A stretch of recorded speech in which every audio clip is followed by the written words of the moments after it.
My ungrateful best friend ruined my wedding, so I ended our 25 years of friendship. 25 years down the drain. And I'm an a-hole for ending my friendship with my best friend of 25 years. Because what she did during my wedding. Strap on for a long one. I, 33 female, married 32 male husband 3 years ago. We had been dating prior to our wedding for 8 years.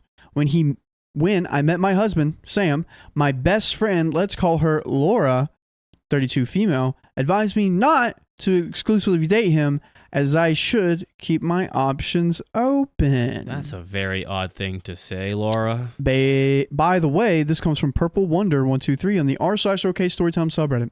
So I remember how baffled I was at this because I had never dated multiple men at the same time and would exclusively date and remain in a serious relationship with my exes. Fast forward to 2021. We planned a wedding during COVID as we felt financially ready to do so.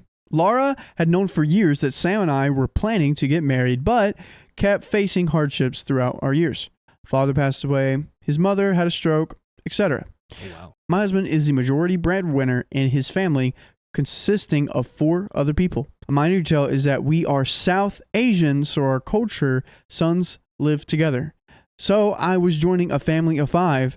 Due to COVID, I was able to tremendously financially save for the wedding events. So was he. He proposed to me in April of 2021, and by May, we were religiously married. At that time, my friend and I were on good terms. We had fallouts through the years because of her controlling behavior, but we had decided that staying friends was more important. Laura and I went to the same elementary school, junior high school, college in New York City. We were inseparable and everyone knew that. Laura was my bridesmaid. I had planned a henna ceremony and reception in September of 2021. Very nice. From May to September, I noticed that Laura's behavior was starting to change and we stopped communicating much. Not good. I was busy with my wedding planning, so I didn't give it much mind, and I had personally given her and her family an invitation card to my upcoming events and had asked her to consistently RSVP so I knew how many of her family members were coming, about 7 of them. She didn't RSVP until 2 days before my reception. What are you doing, Laura? When I told her to RSVP to the henna ceremony, she claimed that she claimed I had never told her about the event and would not be able to come. I screenshotted a conversation I had in a group chat with her and my other best friend, proving I had told her that she had read the text. Get caught. You got caught. Receipts. She said she must have forgotten. Oh my. Oh yeah, I forgot about that. Oh, you did. You never sent me anything. Oh, you had the receipts. I just went out of my head. I forgot. I sent her a link to a dress I wanted all the bridesmaids to wear, and she replied back saying if she had asked anyone at her wedding to pay for outfits, they'd be furious at her. Dude, it's not. Just say no. If you don't want to go, you're making this already so troublesome. I told her that paying for 6 other bridesmaids' dresses wasn't in my budget. Guys, the outfits were $34 on Amazon. Okay, there. I was going to say, that's a little expensive, but $34. Come on. Grow up. She ended up coming to the ceremony. During this time, we had gotten into an argument where she said I was being very selfish and not taking into consideration that I was having everyone in the bridal party incur a lot of expenses. She said she had to buy 2 new outfits and then on top of that, expect the wedding gifts. This was my best friend complaining that she had to get me a gift for the wedding. I told her it wasn't necessary. I wanted her to be there, and all I wanted was for all the girls to pick whatever outfit they wanted, but for it to be lavender. That's all you had to do. That's so easy. All you had to do. After that, she complained that I hadn't included her in any wedding shopping. In our culture, we're Bengali, the friends usually accompany in shopping, but because it was COVID, we only took my parents, his parents, and my brother. We weren't even able to include my sister because she had a 10-month and lived in Queens, New York, where my parents and I lived in Manhattan, and we were traveling to New Jersey for bridal outfits. If it wasn't possible to bring my sister due to where she lived, didn't make much sense to pick up Laura from Astoria. In addition, everything we did was very fast. I knew that designs I wanted and I got custom bridal outfits. For gold shopping, also customary in our culture, we went 2 days before the wedding, conveniently scheduled the same day as our food tasting and queens. She's like on top of it, dude. It's a very, like, you got to get with this, snap, let's do this right now. Wow. Quick, in the spur of the moment. I knew exactly what I wanted, so there wasn't much time spent for shopping. Nice. For everything else, my mom and dad drove me to stores during which we had shopped while my mom was grocery shopping. I didn't make a fuss for anything in my wedding. All I asked for the bridesmaids was to show up. Because usually bridesmaids got to plan the party, have to help with the decorations, all that stuff. All you got to do is show up. So easy. Pay $34 for a thing and wear lavender. Lavender dress. That's it. That was about it. Maybe a couple other things, but like, come on. My husband planned everything in our wedding. I barely did anything besides choosing the color schemes and pay my half. LOL. Wow, I've never heard of that before. The husband planning the party. I think it's just a cultural thing. I mean, wow, that's easier for the bride. That's awesome. As long as she's like cool with everything. But I think again, Bengali, like, let's go. Sounds nice. Sounds like a nice, fun wedding. I never got a bridal shower because she said to my face that she didn't want to plan one.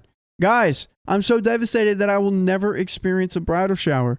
When I showed her my gold design, she said it's nice, but if I had seen the one her dad bought her, I wasn't aware that this was a competition. For her wedding, she's divorced now, by the way. Her father paid for the wedding gold, etc.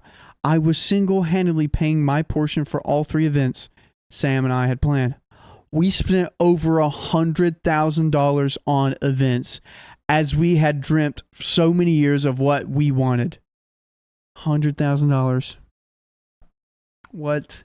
100K? I want to be invited to that wedding. I'll pay $34 to wear a dress to go to that wedding. Oh my gosh. The day before my wedding, she told Sam that she didn't have a ride and if he could drop her off at the wedding. He was so shocked as it made no sense that she'd asked the groom on his most important day. I offered her a spot in my limo in case she didn't have a ride, but she didn't accept the offer. The wedding was beautiful and everyone had a great time. The day after the wedding, I Venmo'd my bridesmaids about $15 to $20. In the Bengali culture, the bride's side holds a gate and demands the grooms to pay up if he wants her to enter and wed the bride. It's a cute ceremony and just there for fun and games. And we're here for fun and games every weekday at 3 p.m. PST. Just tap our profile. Just tap it. 100K on a wedding, bro. That's what I can't get by. Laura, she can do whatever, but 100K on a wedding? Oh my gosh. It's honestly like, usually when we read these stories, the wedding is like a disaster. Yeah. Like, it's like, oh, this is all falling apart. Everything seemed great. It's just Laura. Laura made things like so tedious for no reason. Like, oh, I don't have a ride to the wedding. Could the groom pick me up? Oh, that gold you got, for the tradition. My dad, you should see what he bought me. Dude, this is so weird. Such a competition. Who cares? Not a really great friend. You got divorced, Laura, for a reason. Oh my gosh. It's showing. Oh man. Oh boy. And now you're gonna get a friend divorce. A friend divorce. Friend divorce. Ooh. I told Sam to have an envelope with $100 in singles. It's customary to have 500 plus, but as I didn't have any younger cousins and the only people holding the gate would be my friends who were all my age, so we split it into 6 to 7 ways. It was just a small amount of money. Once again, it was a fun event. When I Venmo'd her, she sent it back to me and texted me saying she didn't want it. I told her it was just for fun, but she started to get angry and berate me, saying she didn't need money and to keep that crap. I once again sent it to her saying it wasn't my money to have and it was for my bridesmaids. At last, she said, "It's not rocket science.